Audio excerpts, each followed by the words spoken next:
Pengurus dan simpatisan Partai Kebangkitan Bangsa atau PKB-PD melakukan konvoi menggunakan sepeda motor dan mobil menuju kantor Komisi Independen Pemilihan untuk mendaftar bakal calon anggota legislatif.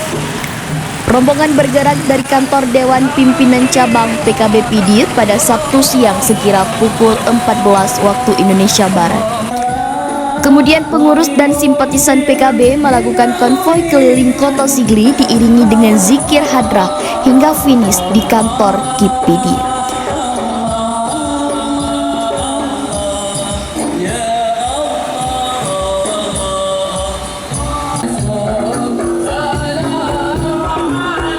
Ketua DPC PKB-PD Yusri Kasim secara resmi mendaftarkan nama-nama bakal calon anggota legislatif atau Bacalek Dewan Perwakilan Rakyat Kabupaten atau DPRK PD ke Komisi Independen Pemilihan. Yusri menyebutkan DPC PKB PD mendaftarkan 40 orang bacalek yang telah melewati proses uji kepatutan dan kelayakan.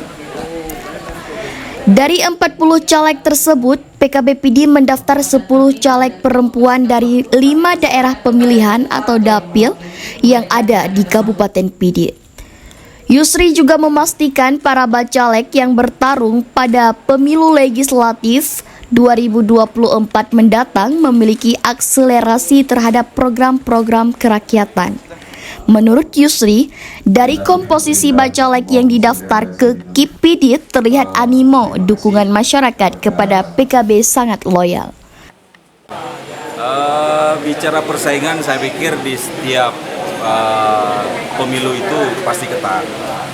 Bicara strategi sendiri, hari ini sesuai dengan motto ya, bahwa PKB itu politik rahmatan lil alamin.